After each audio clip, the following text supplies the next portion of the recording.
Muted talk. Hello, everyone, and welcome to this episode of Classic Car Restoration Club Live. I'm Mark Simpson. I'm joined by Ross Keel and Terry Wright tonight. Terry is our resident auto body technician. Ross here is a performance enthusiast. And hopefully you guys have some questions for us. We're also right below here on the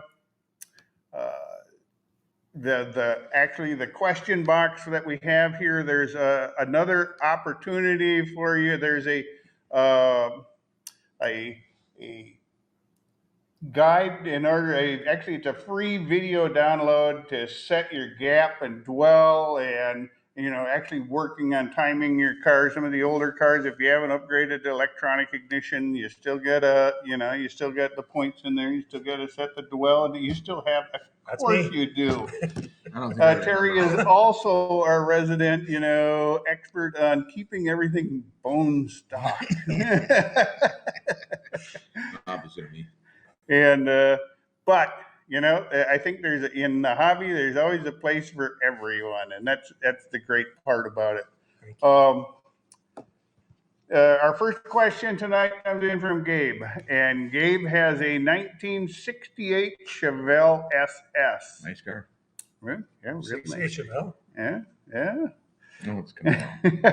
Oh, Camaro. Oh, all right. Take that back. It's still a nice car. It's still a really nice car. And he wants to paint it candy green with a pearl white stripe, the SS stripe, and it'll fade. Will it fade to green and back to white if I paint over the green? Well, normally when you paint in candies, you have a base coat, and it could be a lot of different colors. Your base, and because the actual candy color is transparent, Very transparent. so you normally for a base, most people use like a silver or gold, but I've also seen them done with whites and blacks and other colors as well. But if your question, Gabe, is will the car fade to, or will the paint? Are you asking if the paint, when you go to paint your pearl white stripes on your green car, if that's going to change it? Is it? How do you read that, Terry? So I'm gathering you already have it candy green, and you want to paint your white pearl stripes over the top, or maybe the other way around. Maybe you want to put candy over your white stripes. I'm not sure. Pearl white, and it depends on how concentrated it is, how much it'll show up, but you can do almost ghost stripes. Put a little bit of pearl in. You may not even see the stripes until you hit the right light. If that's maybe what you're thinking of, you can do that. You do that a lot. Mm-hmm. I don't know about putting the pearl down and the green over the top. I'm sure that's going to mask it somewhat and hide it and kind of fade in and out. I have seen guys use just the pearl and the clear coat to give it a total ghost look. Yep. And in some light you can't see it, and then in others you can. Yeah, for sure. Gabe, we're trying to figure out exactly what your plan is here. If you're putting the white stripes over an already candy green car, or if you're after some kind of ghost striping where you want them to kind of fade away, you can. Even if you had like a silver base, and you could still put the white stripes on, then candy green over the whole work. You're going to get a little. It'll still look really ghosty, but it's going to be a little different look. I guess if Gabe, if you don't know which way you want to go, I'd start spraying some test panels and do it a couple different ways to see which way you like it the best. Yeah, and that's always a good idea. Especially when it comes to custom stuff. Just get the colors and stuff you want to use, and do a couple. Spray out a couple test panels.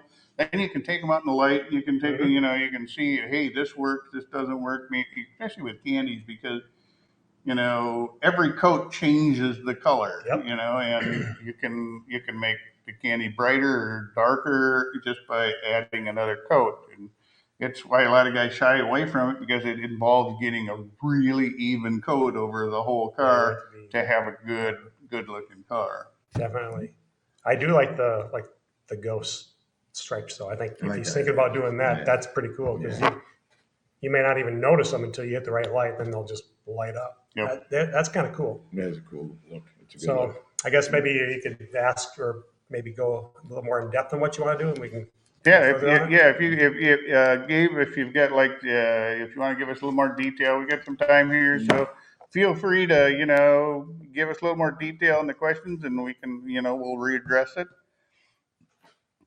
David from Falls Branch, Tennessee says, "Howdy, David. Yeah, well, hopefully you avoided all the tornadoes and stuff in your area, and wishing you the well in this holiday season.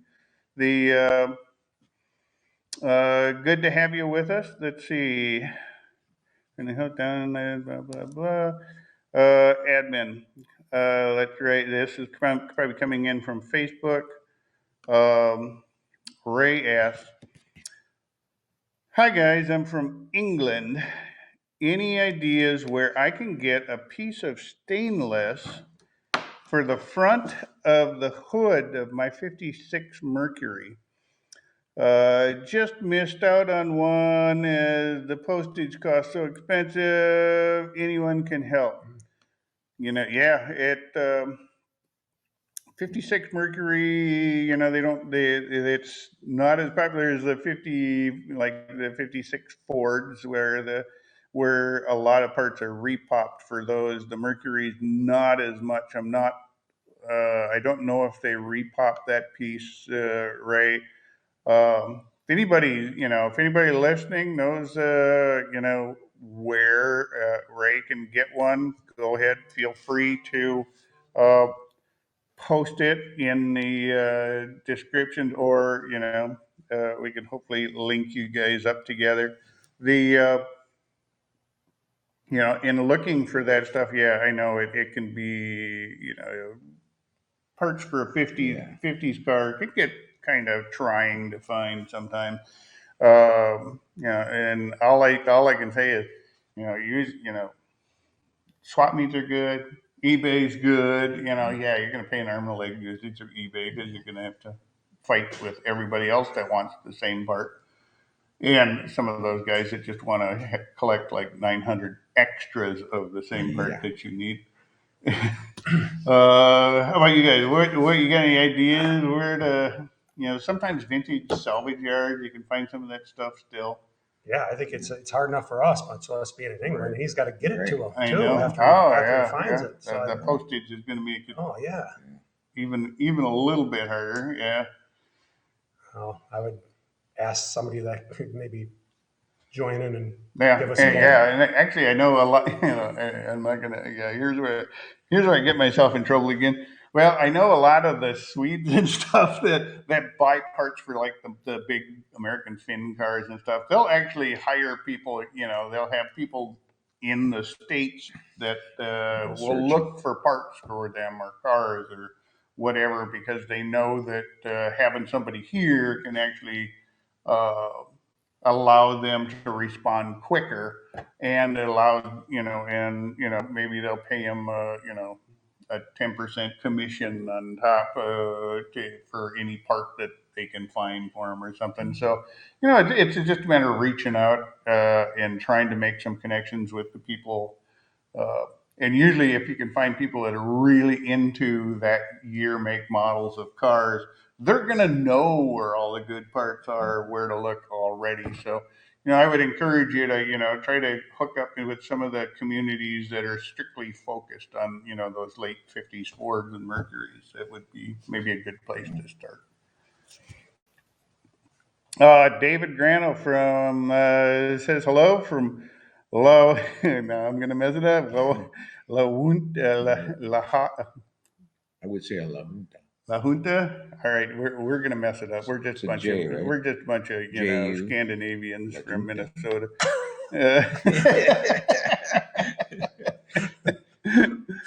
But yeah, hey David, thanks for joining us tonight. Dan writes, "Hi gents. Dan in Southern California is struggling with keeping and rebuilding the stock 403 olds worth struggling with keeping and rebuilding his 403 old with a Sniper EFI in his 79 Trans Am. Now, didn't they put Olds motors in some of those Some did, yeah. Pontiacs for a little That's bit? the factory one. So they actually made them a little better? Oh, Yeah. ouch. Ooh. Well, look at the time. I guess. Yeah. Pontiac guy gets snubbed. Yeah. Let's see, or just doing what everyone else seems to do with an LS swap. I love the nostalgia of the Thorpe 403, but it's not a numbers matching car, so not worried about that. On the flip side, it's hard to argue with the ease and efficiency of the LS. Your guys' opinions are appreciated. Okay, we have enough opinions here. This ought to be good. All right, we'll start with the Pontiac, diehard Pontiac guy on the end Well, I there. didn't have a Pontiac in it, so I don't care. No, I'm kidding. Not original motor, anyhow. Yeah, I guess you do whatever. I know what this guy's going to say. And I know it's you probably do. going the direction you're already thinking of, so go ahead and have at it. I would definitely go with an LS swap. I mean, if you're looking for performance, that 403 is just not going to give you what you want. I mean, it takes a lot to build an Olds, and it's not cheap. LS, you can get some cheaper horsepower, and those motors are designed to put anything you want to them, and they hold up a lot better. I mean, I would go LS. That's Mhm. And if you really wanted to, keep it like Pontiac correct, you could get like an LS out of Yes, a you GTO. Is that Matt? Does that even make a difference? come on, it's got a Pontiac. Okay, you just Cover? you get the Cover? GTO wire covers then. Okay. And it would look much better in that car with the Pontiac. Instead of an old, really. It's still Well, maybe I'll give you that. All right, so let's see.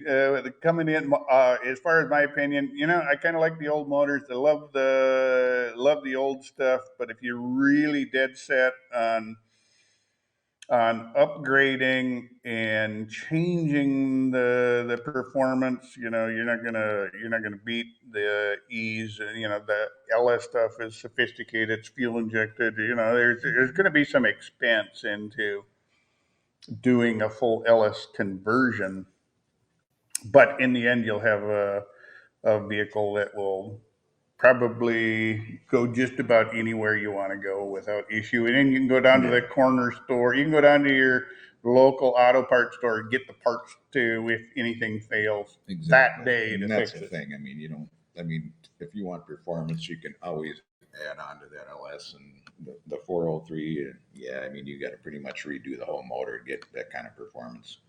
I mean, yeah. Oh, hey, Dan, Dan writes, thanks guys very much. LS from a GTO, classic. Love it. Okay. All right. That is a really There's a nice swap, compromise. by the way, if you can find one. But Dan, we're with you. I think it'd be pretty cool. All right. Ray mentions if anyone does come up with a contact or two for Merc parts, please feel free to give them my Facebook contact.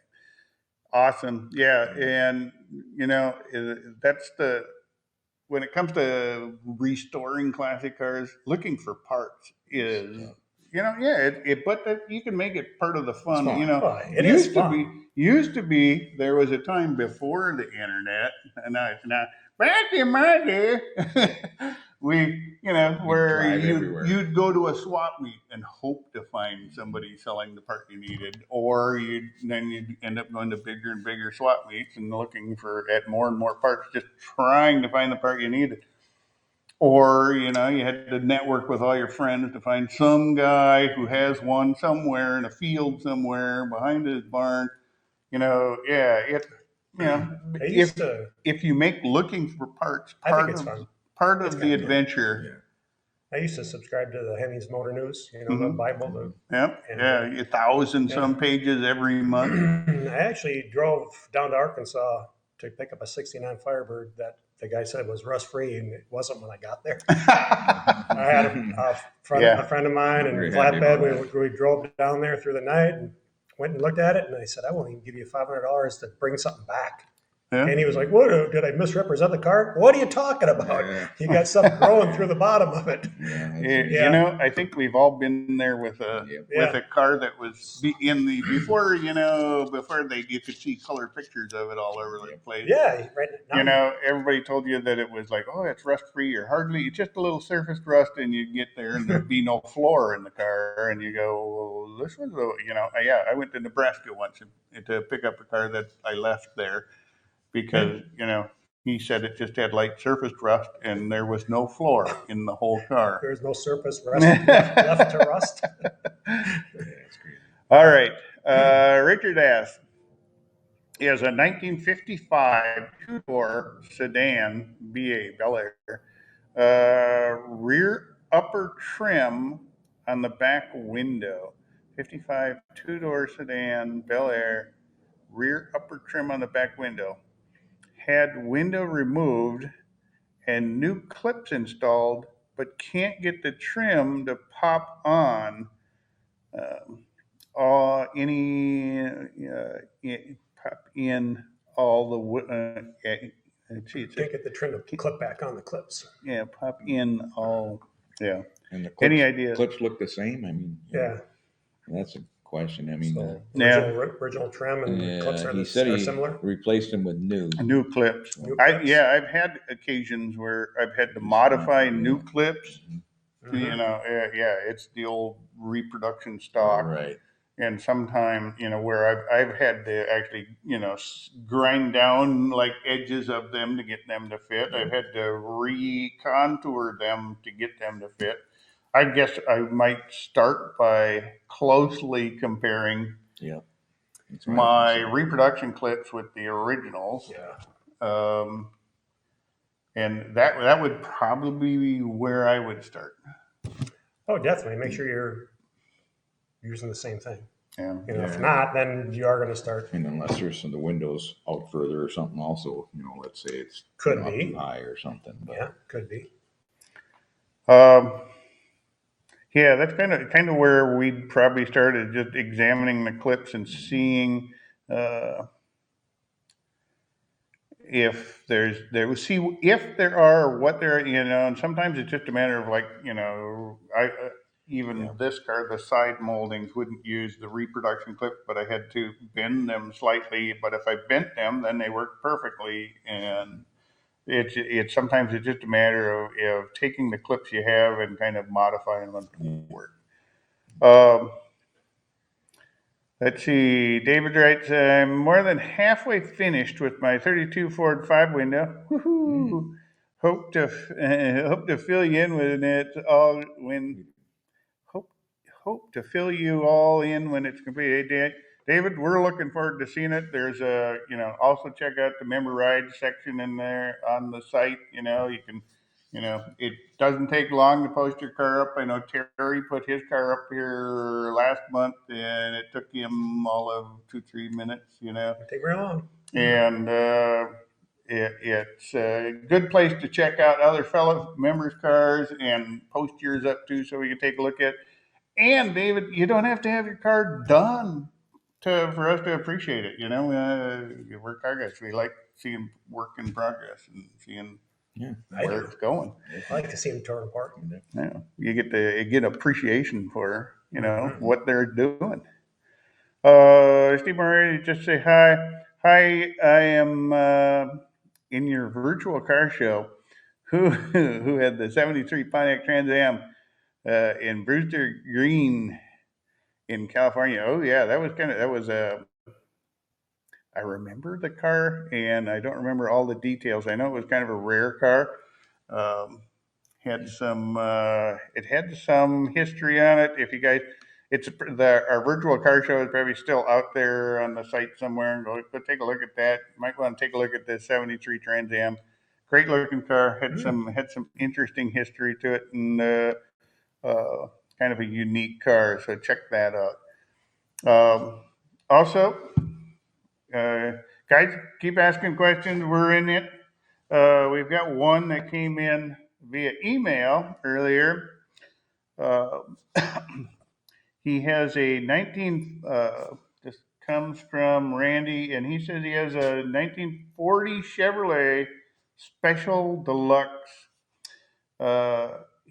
He rotated the fan by the blades themselves, not via the belt, on the 40 Chevy 216. The coolant leaked from, as far as I can tell, where the fan attaches to the water pump. Did I crack the seals, or is the water pump bad? Okay, he's got a couple questions here. Let's start with that one. He rotated the engine by the fan blades as opposed to pulling on the belt. It's not unusual, especially old cars are built to take that kind of stuff. And he's concerned whether he cracked the seal. I would say it was bad to begin Or with. because those things, the bearings in those old, especially on old 216 6-cylinder, it's not a high compression motor. You're not going to be torquing on it real hard. Right. So if it's leaking just from turning the engine, you probably had a bad water pump anyways, and you're not going to damage the water pump because the bearings are set front and back on that, Right. and it would be real hard to, manually, and I think we've all done it at some point or another, trying to line up a timing mark or something, and, just grab the fan blade and give it a little torque. And I don't think that's what caused your damage. I think I suspect your water pump's probably fine, but it needs a rebuilt or it needs a new seal on the end. And his second question is for the shocks. The shop manual simply calls for GM's shock insulating fluid. Chevs of the 40 sells us shock fluid, but I hear others use hydraulic jack fluid with varied success. Do you have any recommendation for that? And thanks for your consideration. Um, yeah, and it's sort of foreign, like, a lot of guys don't. In 1940 would have basically what a knee action or shock, which has a piston that moves back and forth and then has an arm that travels down to the suspension. So, Jaguar used that for years beyond even when the American car stopped. It's a good system and it's very rebuildable as opposed to tube shocks or anything like that. But normally I just use hydraulic jack fluid in them as well. I've never had any issue with it. Um, I know some guys, because it's a hydraulic fluid, I know some guys that also use ATF in them, and that's worked out fine too. So, um, let's see. Steve, Dan says, tells Steve Moriarty that he should put an LS motor in his Trans Am too. All right, you get an LS motor and you get an LS motor. That would be good. Everybody gets an LS motor tonight. All right, guys. We've got another question that's come in via email, and I don't have well, he writes, after disassembly, wait, maybe. All right. After disassembling his 1967,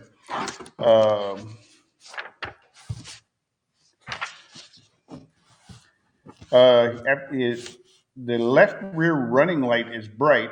All the other running lights and turn signals and brake lights are dim. The housing for the light socket is not metal. It's a 67. So the bulb sockets are not grounded to the housing. Replacement sockets have separate ground wire. Is it okay to replace all the sockets and ground each one separately? I don't see why not. Yeah. You know, good grounds are good grounds. I would, if one bulb is bright and everything else is dim, it could very easily be a sign of a bad grounding issue.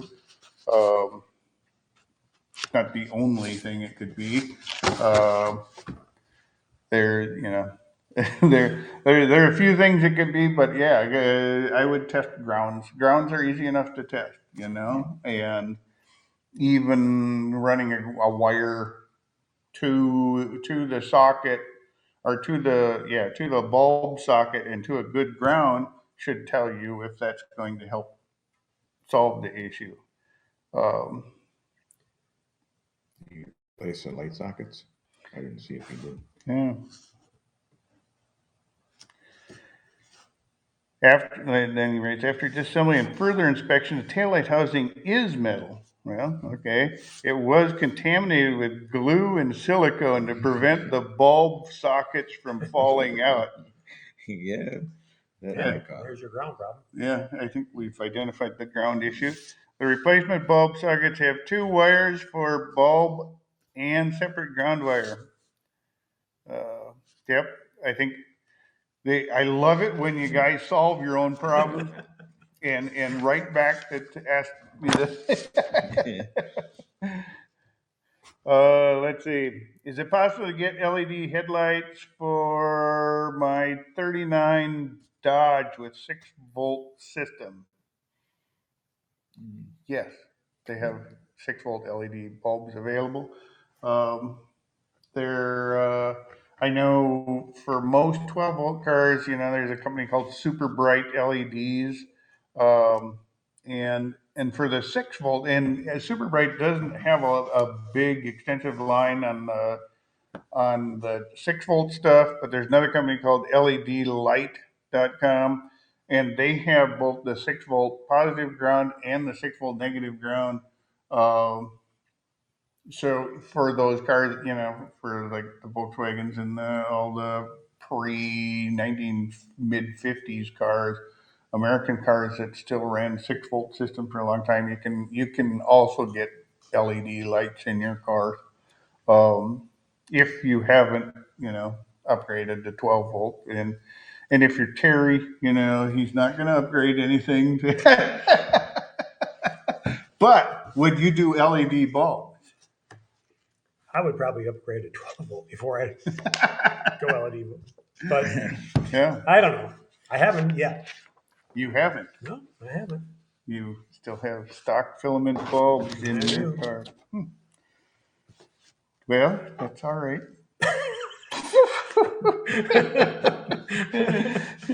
Here's a question. And he's younger than us. Yeah, I know. He's tired. He's tired. That's good. That's good. Yeah. I did have a question that came in. Oh, I want to run this one by Terry as long as we're here.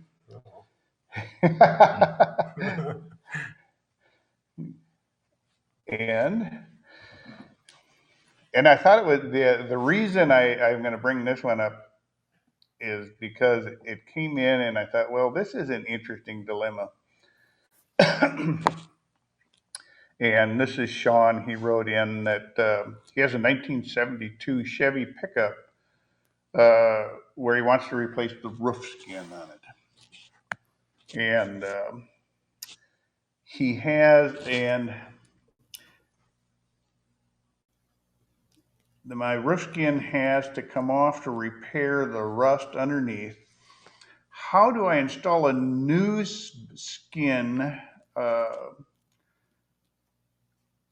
uh, let's see, how do I install the new skin? Body glue, I've been told a lot of body shops are using this stuff, or weld it back on, but my dilemma is the back seam on the truck, and that's that one right above the rear window. There's a seam that goes from side to side. Um, the back seam on, let's see, damn. My dilemma is the back seam on the truck. If I glue it, where can I clamp it? And now here's the issue with the 72. The 72 pickups have an inner roof skin that kind of covers up a lot of everything. You can't, and then it has an outer roof skin. Then there's a little bit of padding or a little bit of what looks like tar paper that goes actually between the two. But that that inner roof skin actually covers up where those two panels come together in the back. So his question is, how is he going to secure that seam if he can't clamp it, and he can't clamp it if he was going to use body glue, and he can't weld it because he can't get in there to weld that seam. Same problem. So without cutting up your inner panel to get to That's it. what I was thinking. You know, have to. So the back, well, yeah, if you wanted to get in there and clamp it, you'd have to gain some sort of access. Would I be too concerned about having it clamped on that back seam? Maybe not, because you can be able to clamp your sides and your front pinch weld pretty easily. And you're probably still going to get a better, in my opinion, you're probably going to get a better structural strength out of that whole thing being glued. Even though you don't clamp it down, it's still gonna bond it. If you do decide to do it, you got to make sure you put it's called a tight coat. You take your 2-part and you squeeze it really hard against the metal to get it down in there, into all the scratches you put in from abrading it to get it for mechanical adhesion. But you want to be able, you're almost like, you're putting it on there, almost like you're scraping it off, but you're pushing it down there really deep. And then you go back and put your filler on. I would put on enough to get it on and clamp it and take and wipe it nice and smooth and leave it. It's going to give you a really nice finish too. Yeah, I wouldn't hesitate to do it in the back. I wouldn't have a problem with that. Not on a 72 pickup. On that back seam, I'd probably just go that route instead of trying to cut up my inner and then trying to make that look better. But yeah, I would probably I'd just go ahead and glue it down the way make sure it fits good. Obviously, if it fits good, Right. Just clamp the sides and the front, and if you have to weight it somehow to get it to contact better, do that. I actually, not exactly like that, but I don't think you guys even know about this, but I actually spliced the front half of the roof of my Firebird right across side to side. The pinch weld on the windshield was just destroyed, and it was a vinyl top car. It was not good, and somebody had welded a patch in the drip weld before me, and that was already getting bad. And it's full of Bondo and stuff. So I was able to find a front roof patch repair, about a foot of the front of the roof.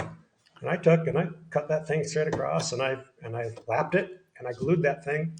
And but your car is a vinyl top car also. It's a vinyl top car. So yeah, but what I'm saying is, I did not screw or clamp that across that whole seam. You didn't? Nope. It was a nice tight fit, and I did put bean bags and weights on top to get it to push down. And so the vinyl top is keeping it from seeing a seam for sure. But I did that without. I mean, it bonded great. Yeah, as long as you got a good. You really do want to clamp that stuff for panel bond in any kind of a structural kind of area, but your roof. At that point, it's cosmetic. And if you start cutting up your inside, then you're losing strength there too. But I wouldn't have a problem with just gluing the back seam and get it nice and tight. And if you have to weight it down with something to get it close, it might be a good seam. I mean, I'd try to fit it so you didn't have to do that. It would just come together. Wipe that seam with the panel bond and leave it. I mean, you got to finish it, but it seals off the seam. I'm a big believer in panel bond, and we've talked about it before. And I might even think that if manufacturer had time to put cars together like that, they might even do more of it. I mean, Hmm. there are some panel bond in new manufactured cars, but Yeah, there's some panel bond that's currently done, but you can, a robot can, like, tack or spot weld everything together and, like, boom, quick, yeah, yeah. But glue takes a while to set up, yeah, a long time. That's you do that project, that's an overnighter. yeah, You can't make production cars Slow like it down. that. But I would do it. I'd definitely do that. I've done it. yeah.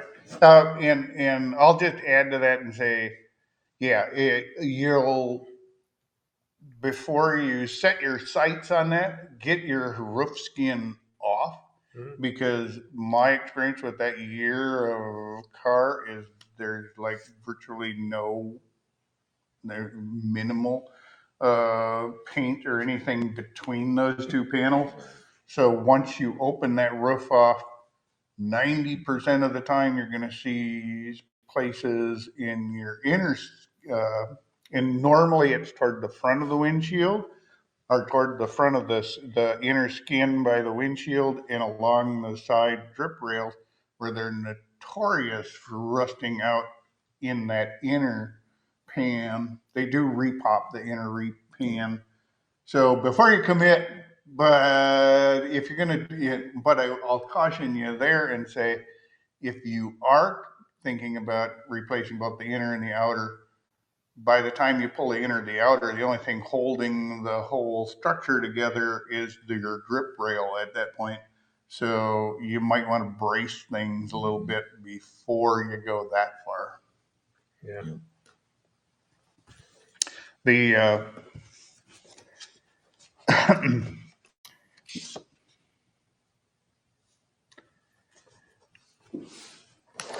Oh, we've got an upholstery question. I'm trying to find the right way to close a hog ring. I've seen them installed, which are closed in a round shape, but when I try to close them, my hog ring pliers, they are more triangular. Uh, there's two kinds of hog rings. Uh, there are round ones and there's triangular ones. So yeah, typically on most auto body and most auto upholstery stuff, you'll find the more triangular shaped ones. The perfectly round ones are more common in um, regular, like, furniture upholstery. Uh, Although I too have seen them both used, both the round ones and the triangular ones, either or. Um, Yeah, but what you're looking for, Darren, is the round ones. You can find. I would suggest either going to your upholstery shop, wherever you're getting your supplies, and tell them you're looking for round hog ring. That's an easy one. Yeah. Um, all right, we have a question in. He's asked. I have tried Eastwood and SEM weld through primers. All instructions say to apply primer and then grind to bare metal where the welds are to be. I haven't read that. I've tried these weld through primers, and it doesn't work. Is medallion that much better, or is something being left out? Yeah, I know. Dennis, or yeah, Craig Hopkins on the site. He's a big proponent of weld through primers. Um, And then he asked what changes are needed to make made to welder settings for weld through primer. Um, you'll find guys on both sides of the fence on weld through primers. Some people love them, and other people, despise them.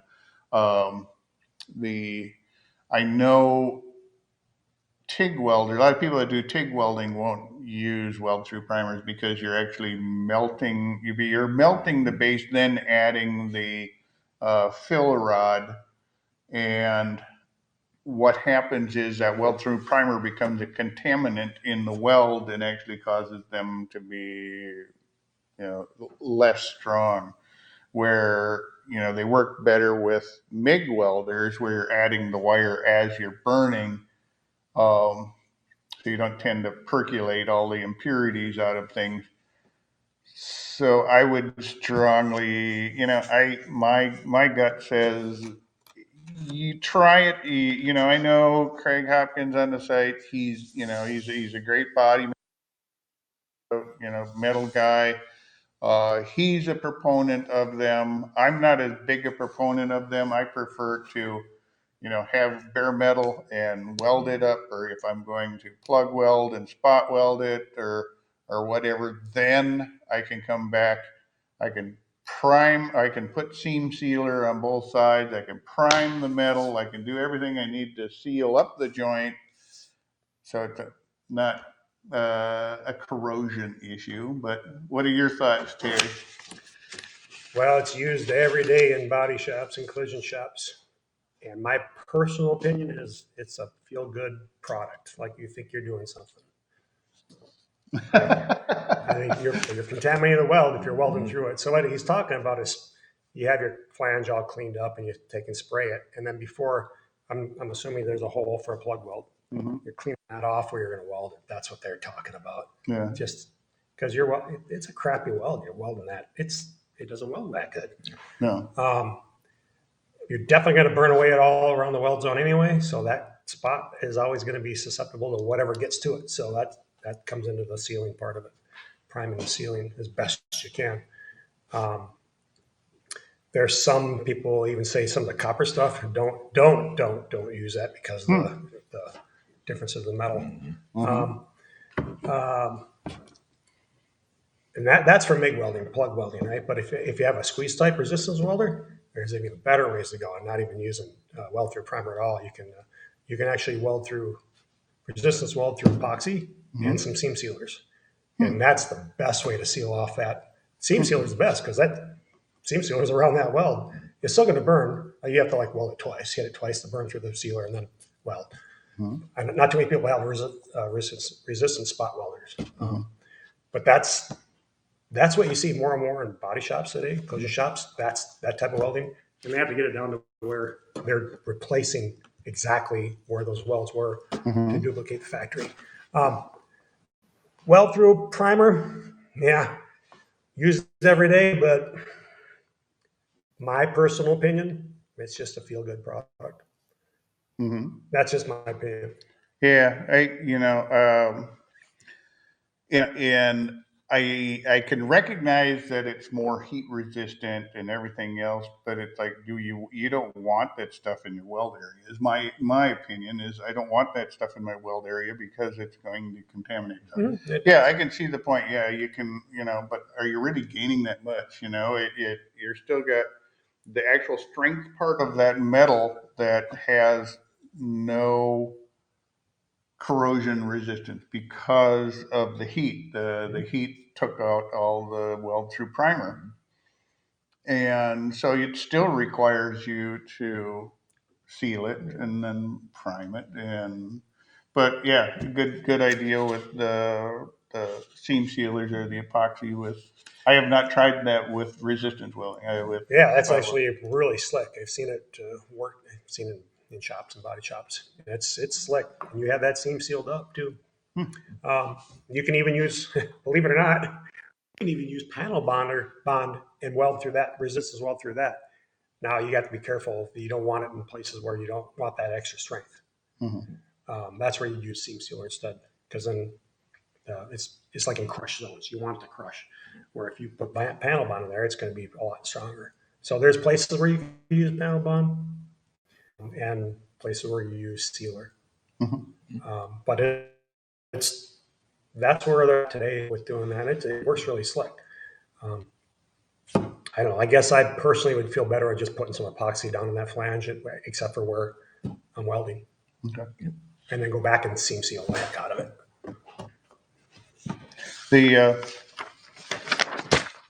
I know that like some shops insist that like even panels that are panel bonded on have some kind of mechanical means to like a weld in the corners or on the ends or something to keep it from from popping. Yeah, Is that a that's a real thing. Yeah, and I think it's you can panel bond a couple pieces of metal together and try to shear it, and it won't come apart. Mhm. But they're more apt to actually, if you get it started, they'll be more apt to peel off than to shear. It can peel off. Those welds in the corners keep that peel from starting. Oh, so Pretty much, yeah, so pretty much what it is. Yeah. yeah, and it's not, yeah, that's a case where just a couple of tacks is going to Yeah. stop that, and Yeah. you're not like fighting. It's not like you're going to be fighting like welding it across, where suddenly on sheet metal you're going to have to worry about warpage on all your metal. Where just a couple tacks, you're not going to have a big issue with warpage because you're not going to build that much heat in the panel. But it gives you a little reassurance on top of the panel bond. That's actually a good product. And, Yep. we got a gentleman who wants to know, is it all right? Do we recommend putting anti-seize on exhaust studs? Will it last? Does it hold up? I wouldn't think so. Are you sure? Well, I've never used it before. I've had exhaust studs, like on header bolts and header going into the heads. I've used it before, but I'm not sure on a exhaust flange.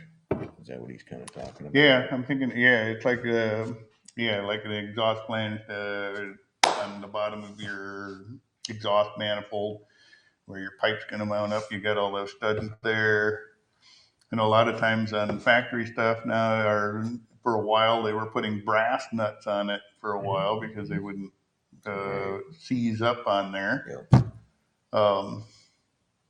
They do make some high heat anti-seize, and I don't know. I typically don't. Anti-seize is one of those things you put a little bit on your car and then it's on everything you own. And but the so I typically don't just out of personal practice I don't necessarily put anti-seize on those studs. What about you, Terry?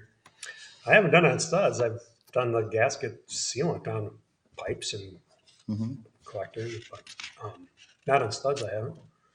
I don't think unless, depends on where you're kind of climate and what you're driving it in, I think. Because if they're newer bolts, I don't think I've ever had a problem coming off unless they're rusted. I do put them on spark plug. Oh, yeah. Yeah. Because a lot of times I'm dropping those in aluminum, and that spark plug gets every bit as hot as Aluminum. Yeah, that's true. the That's exhaust good. studs would. I don't know. Yeah. It's a good question. Can it hurt? Can't hurt. I can't hurt. Yeah. There, like I said, there are some high heat forms of anti-seize out there that you might want to look at if you're committed to doing that. Usually when I'm putting a car together, the last thing, one of those things I'm not thinking about is taking the exhaust back off again. Right. No, but you end up doing it, don't you? I have.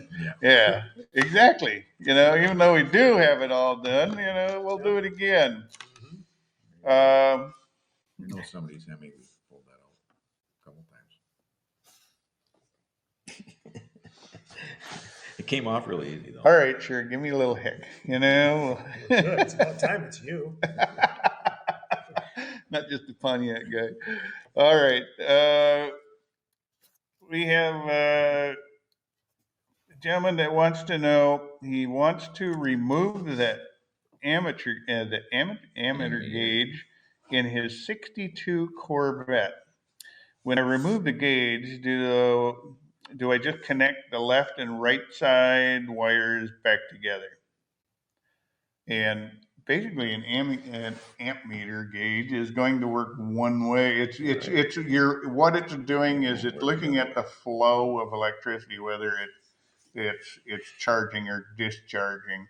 So there's two wires on the back, and essentially that's part of a circuit. And yeah, you can just connect the two together and eliminate the gauge. But why are you eliminating your amp meter Yeah. gauge? I'm not sure why you're doing this, but it technically it will work. Some amp meters, like the one on this car, on some cars, the wire it doesn't even have two terminals. It just passes through a ring on the back of the gauge, and that reads the direction of the current. That The electricity level. black magic stuff. When I looked at the one on this car, it was like the wire just passes through it in its insulation and everything else passes through a loop on the back of the gauge, and that reads the direction of the current, whether it's charging or discharging. You had that technology back then? How that works is beyond me. So the Corvette, it has two separate studs, so it's doing the same thing, but it's actually just passing through the gauge to accomplish that, as opposed to a loop on the gauge. Yeah, it should be no big deal. Just connect the two and remove the gauge. Uh, but it's an interesting request, though. That's a new one. The the gentleman, we have another guy who has a 1958 Ford Fairlane 500 retractable with 14-inch wheels. The sway bar is rubbing against the disc when turning to the right. They have backed it off, but doing that they lose turning radius. Is there a kit or a change on the sway bar? Any recommendations on how to fix this? So I'm assuming he has got a disc brake kit for his car, and the disc. Not my first thought is not all disc brake kits are created equal. Um, and it's a known problem with the Fords of this era, where because of the clearances on stuff, and not, you putting a disc brake kit on, suddenly they'll have issues with it rubbing at full stop. And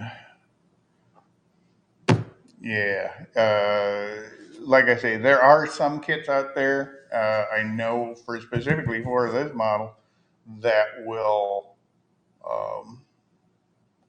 don't have that issue. And a lot of times that is caused by just the kit manufacturer itself. Um, they're, and I think, yeah, it was Lead Brakes, I think, was one of the companies that offers a kit.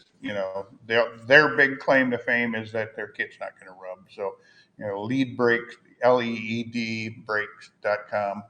Check them out. They'll probably get what you need to keep your car from rubbing when you need it. And if you've already got a disc brake kit in there, yeah, you if you want your turning radius, you're probably going to have to change it. And it's sad to say, but it happens.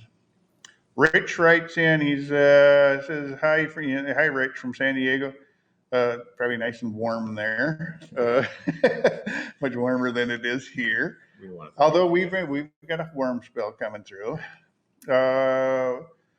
We don't salt our roads here, but we have salty air. Our vehicles rust from the top down.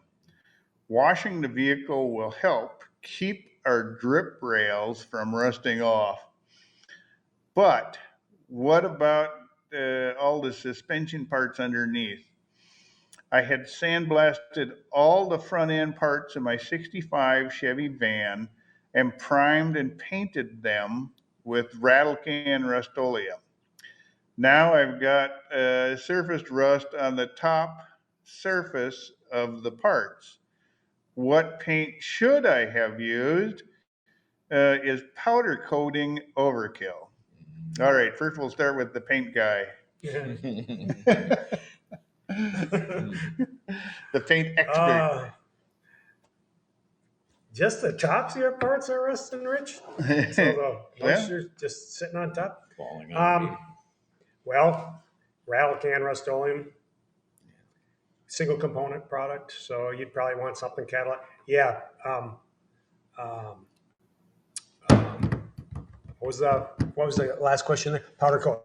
Is it overkill? Yeah. Powder coat's overkill. Unless you got a lot of money to spend. And it would look really nice too. And it would last a long time. A two-part hardened or catalyzed paint is going to work out a lot better than that. Yeah, for sure. Salt air. Yeah, we don't run it. We've heard the stories of you poor guys on the, down in San Diego having to deal with this, and also not having to have, what do we get, 18 inches of snow less? Half of it's gone already, right? You know where our cars are.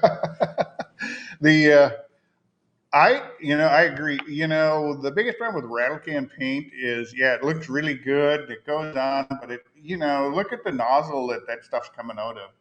Now imagine how thin they got to get that paint just come out of that little pinhole nozzle in the middle of that. Now that they've got this really thin, really watered down paint, guys put it on and think they've got like a great mill thickness, but really it doesn't have much mill thickness at all.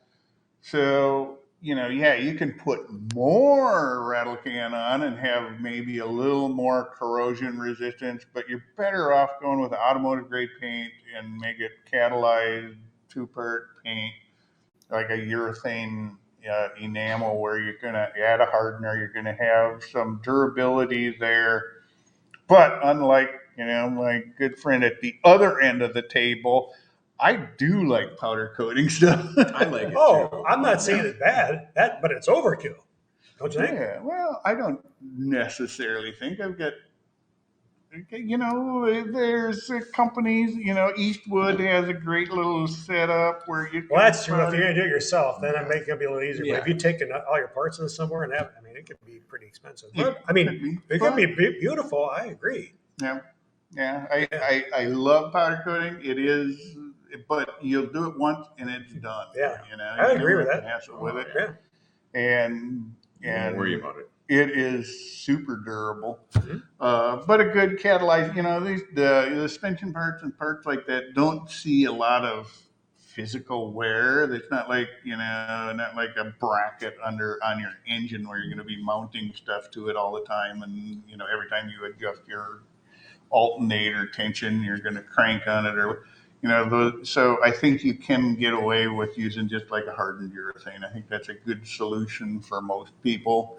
And if you've got extra funds, and actually, if you look around, sometimes you can find guys that'll do a good job for powder coating for not a ton of money, but I'd have to agree. It's probably the best way to go. Probably the best thing you could do. yeah, it really lasts. Yeah.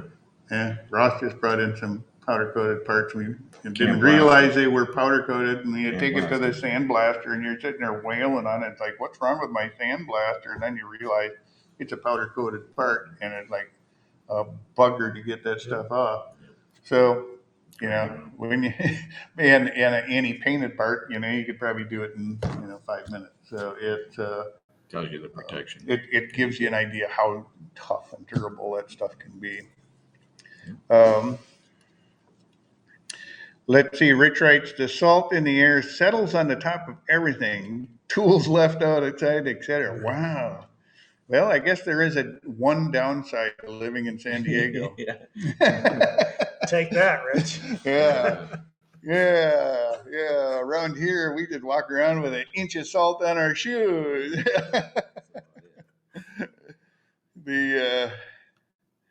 Let's see, Rich paid to get his part sandblasted after the fact. I learned that part of the cost of powder coating is that they do sandblasting. Yes, if you look at any sandblasting, any project that you want powder coated, the first thing they do is sandblast it. So you're really getting both the blasting and the super coating for that price. Yeah. And There you go. like I say, there are things, like the Eastwood. We have the little Eastwood powder coater here in the shop. You can get all set up for $200, and you can, you go with like a semi-gloss black, and you can do a ton of parts for very little money.